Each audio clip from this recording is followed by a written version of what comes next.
Assalamualaikum warahmatullahi wabarakatuh. Alhamdulillahilladzi hadana li hadza wa ma kunna linahtadiya laula an hadanallah. Asyhadu an la ilaha illallah wa asyhadu anna Muhammadan abduhu wa rasuluh. Amma ba'du. Faqala Rasulullah sallallahu alaihi wasallam, "Man ahabba yubsatalahu fi rizqi wa yansalahu fi asari, falyasir rahimah al-hadis wallahu alam bil murad." Pertama-tama marilah kita panjatkan puji dan syukur kepada Allah yang Maha Ghafur, yang mana alhamdulillah wa syukurillah atas berkat rahmat dan karunia-Nya kita semua masih bisa berkumpul walaupun dalam keadaan online ya. Sholawat beserta salam marilah kita panjatkan kepada junjungan kita Nabi Muhammad Shallallahu Alaihi Wasallam, pada keluarganya, kepada para sahabatnya, kepada para tabiin, atba'ut tabiin, hingga sampai kepada kita semua. Mudah-mudahan kita semua mendapatkan syafaat di yaumul jaza. Amin ya rabbal alamin. Oke, sebelum ke pematerian ya, saya akan memperkenalkan kelompok 4 yang beranggotakan 5 orang. Yang pertama yaitu Siska Amalia dengan NIM 2000236. Yang kedua Parahjahra Padilla 2004688. Yang ketiga saya sendiri Denny Abdul Kholik dengan NIM 2000883. Yang keempat ada Nabila Afidah dengan NIM 2009412. Yang terakhir ada Riko Alfianur Aziz dengan NIM 201016. Oke, next.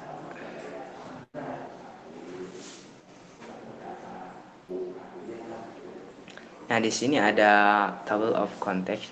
Yang pertama itu definisi kepemimpinan, yang kedua teori kepemimpinan, dan yang ketiga sifat pemimpin, yang keempat keterampilan pada kepemimpinan, dan yang terakhir ada gaya kepemimpinan. Nah, yang pertama yaitu definisi kepemimpinan yang akan dipresentasikan oleh Siska. Saya persilahkan. Oke, baik, terima kasih. Di sini ada definisi pemimpin. Pemimpin merupakan kata dasar dari kepemimpinan. Pemimpin memiliki arti yaitu seorang yang menjalankan suatu kelompok dengan mempengaruhi individu lainnya dalam rangka untuk meraih suatu tujuan yang ditentukan bersama.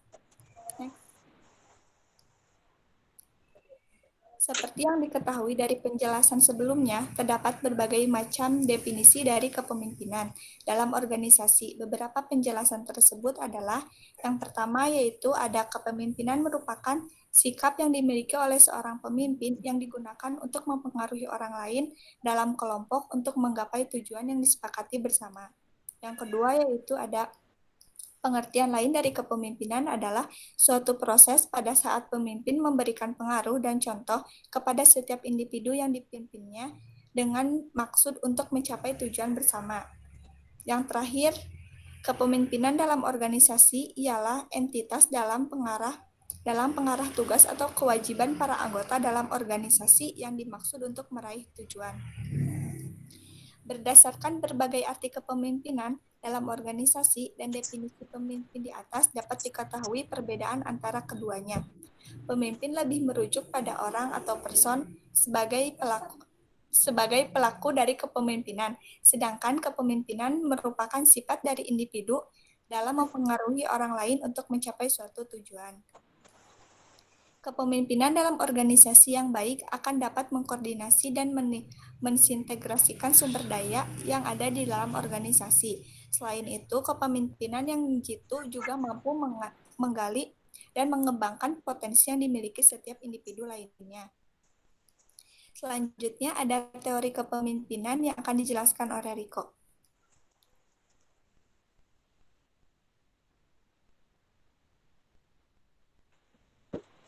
Suara saya terdengar? Siap, terdengar. Oke. Selanjutnya ada teori kepemimpinan. Teori kepemimpinan dalam organisasi. Pertanyaan mengenai teori kepemimpinan dalam organisasi seringkali ditanyakan oleh khalayak ramai. Berbagai contoh kepemimpinan dalam organisasi sebenarnya dapat memberi jawaban secara implisit. Apakah itu pemimpin negara, partai, asosiasi, perserikatan, dan lain-lain. Terdapat teori kepemimpinan dalam organisasi yang akan menjawab pertanyaan tersebut. Paling tidak ada 3 teori yang menjelaskan mengenai latar belakang adanya pemimpin. Teori tersebut ialah yang pertama, teori genetik. Lahirnya pemimpin berdasarkan teori ini bersumber pada bakat yang dimiliki sejak lahir membawa sifat pemimpin. Dapat disimpulkan pada pembahasan ini bahwa sifat kepemimpinan berasal dari warisan. Selanjutnya, warisan hanya dimiliki oleh orang-orang tertentu. Yang kedua, teori sosial. Berbeda dengan teori tentang kepemimpinan sebelumnya. Teori sosial mengemukakan bahwa sejatinya seseorang memiliki sifat kepemimpinan dalam mengatur organisasi melalui suatu proses. Proses tersebut dapat berupa pelatihan, mengenyam pendidikan, atau adanya kesempatan. Sehingga melalui teori sosial menempis anggapan sebelumnya teori genetik. Teori ini secara eksplisit berkata bahwa siapapun orangnya dapat menjadi pemimpin suatu organisasi tanpa melihat adanya bakat atau tidak asalkan kemampuan akan kepemimpinan terus dilatih dan dikembangkan. Yang ketiga ada teori ekologis. Pada teori ekologis menyatakan bahwa kepemimpinan dalam organisasi merupakan perpaduan antara bakat dan pengembangan diri. Dengan kata lain, teori ini adalah perpaduan antara teori genetik dan sosial dalam mengemukakan asal-usul pemimpin atau kepemimpinan dalam organisasi. Selanjutnya ada sifat-sifat pemimpin yang dijelaskan oleh Kang Deni. Dipersilakan untuk Kang Deni. Oke, terima kasih kok. Oke ya, materi selanjutnya yaitu sifat-sifat pemimpin. Nah, sifat-sifat pemimpin ini yang pertama yaitu sebagai motivator. Fungsi kepemimpinan dalam organisasi selain mengarahkan pada tujuan adalah mampu memotivasi orang lain. Kemampuan memotivasi dari pemimpin ini sangat diperlukan karena melalui kemampuan ini mereka dapat mempengaruhi dan mengarahkan orang lain untuk berbuat sesuatu. Peran kepemimpinan dalam organisasi ini sangat penting. Tanpa adanya motivasi yang kuat, tidaklah mungkin orang akan bergerak untuk melakukan sesuatu. Sifat-sifat yang kedua yaitu menjalin komunikasi yang baik dengan bawahannya.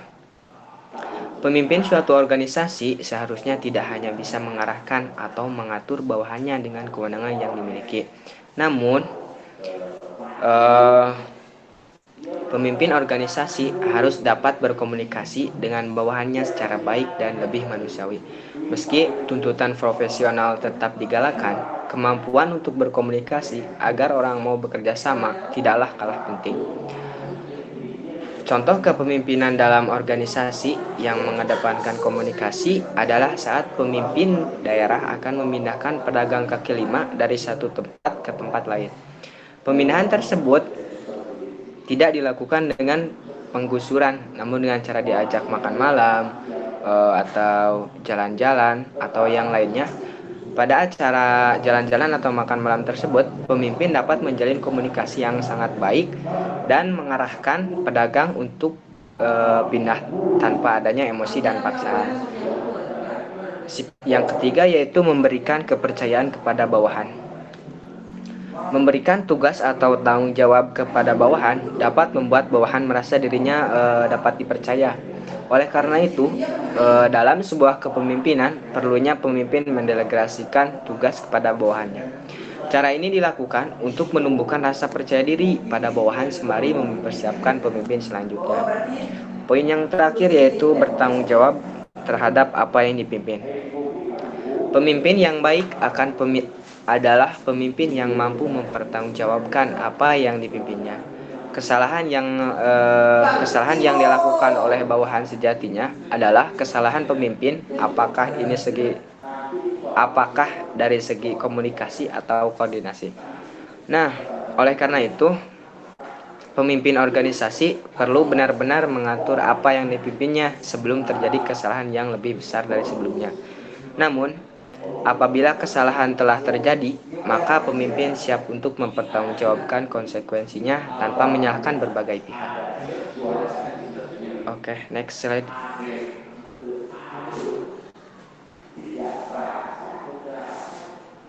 Nah, materi yang selanjutnya yang akan disampaikan oleh Nabila. Saya persilakan. Ya, selanjutnya adalah keterampilan pada kepemimpinan. Yang pertama ada keterampilan konseptual.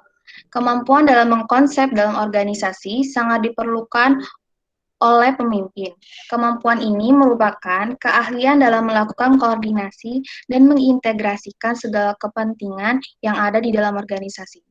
Selain itu, kemampuan ini menuntut pemimpin untuk dapat memandang organisasi secara utuh dan memahami keterkaitan antara satu bagian dengan yang lainnya. Kemampuan ini bertujuan supaya pemimpin dapat lebih mudah memperoleh, menganalisis, dan menginterpretasikan informasi yang diperoleh dari berbagai sumber. Yang kedua ada keterampilan komunikasi. Kemampuan kepemimpinan yang perlu dimiliki oleh pemimpin adalah keterampilan komunikasi. Kemampuan kepemimpinan ini diperlukan oleh pemimpin untuk menjalin kerjasama, memahami, dan memberikan motivasi kepada orang lain dalam suatu organisasi. Pemimpin menggunakan kemampuan ini dalam kepemimpinan untuk mendapatkan partisipasi dari bawahannya dan memberikan arahan dalam peraihan tujuan organisasi. Yang ketiga ada keterampilan administratif. Kemampuan ini merupakan hal yang sangat penting. Keahlian ini merupakan keahlian yang berkaitan dengan seluruh kegiatan manajemen, mulai dari perencanaan hingga pengawasan. Siapapun yang berada pada kepemimpinan sangat wajib memperhatikan hal ini, karena hal ini berkaitan dengan peraturan, kebijakan, pengelolaan anggaran, dan hal yang berkaitan dengan administrasi organisasi. Yang keempat ada keterampilan teknis. Nah, meski kegiatan operasional tidak terlalu melekat pada pemimpin organisasi, namun pada proses pemimpin, mengetahui hal teknis tetap diperlukan. Pemimpin organisasi perlu mengetahui hal teknis seperti penggunaan alat, prosedur, atau metode pada bidang tertentu seperti akuntansi, permesinan, dan lain-lain agar dapat mengarahkan bawahannya dengan cepat dan mencapai hasil secara efektif. Nah, selanjutnya akan disampaikan oleh Farah.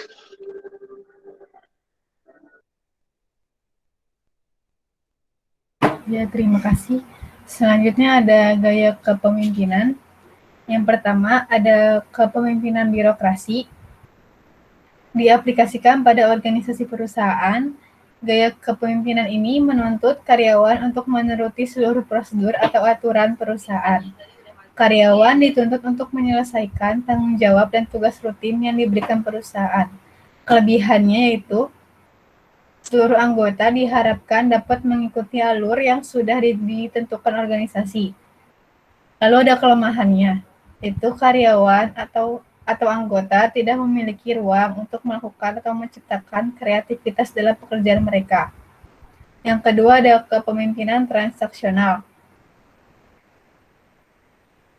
Dilandaskan dari kontrak kerja antara pimpinan dan calon kebawahan.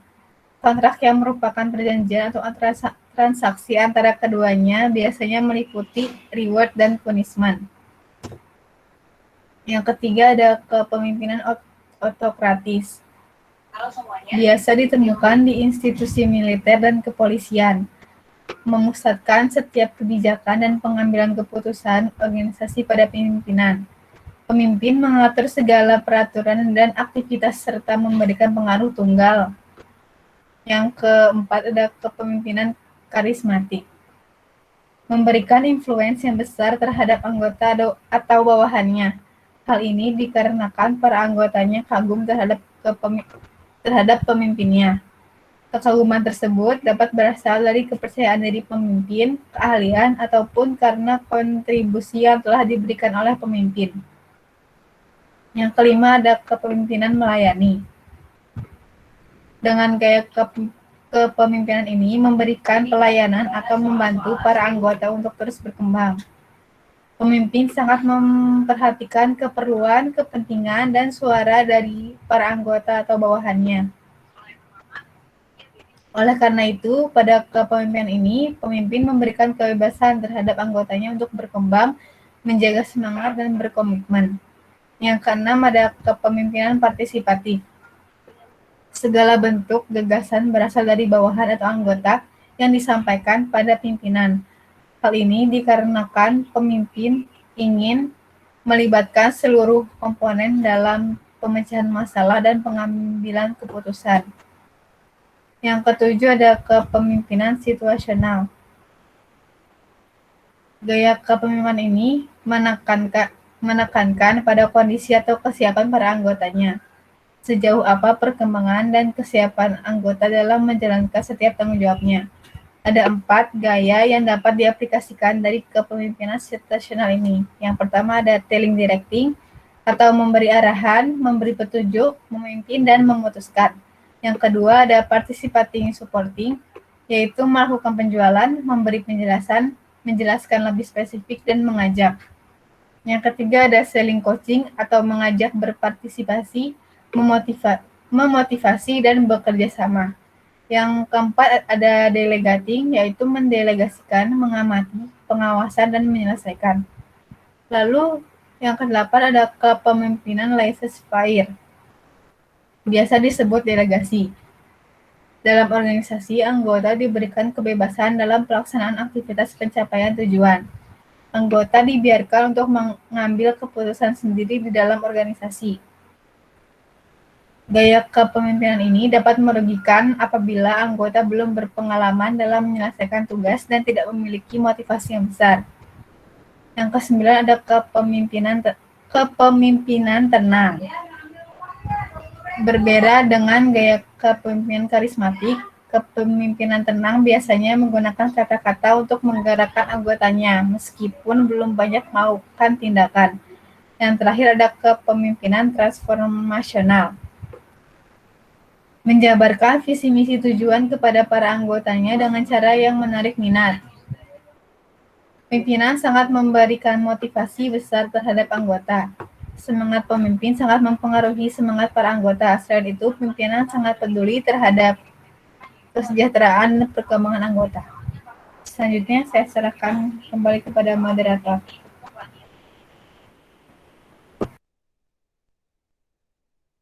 Oke, next slide. Nah, ini sebelum ditutup ya ada satu kata mutiara ya dari Nelson Mandela, yaitu seorang pemimpin seperti gembala, dia tetap berada di belakang kawanan, membiarkan yang paling gesit berada di depan, yang lain mengikuti, tidak menyadari bahwa selama ini mereka diarahkan dari belakang.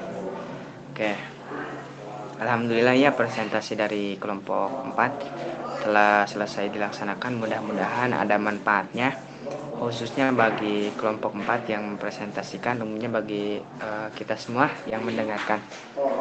Sebelum ditutup ya, saya sebagai moderator mohon minta maaf bila ada kesalahan dalam pengucapan kata ataupun yang lainnya. Kita tutup presentasi ini dengan bacaan Alhamdulillah bersama-sama. Alhamdulillah.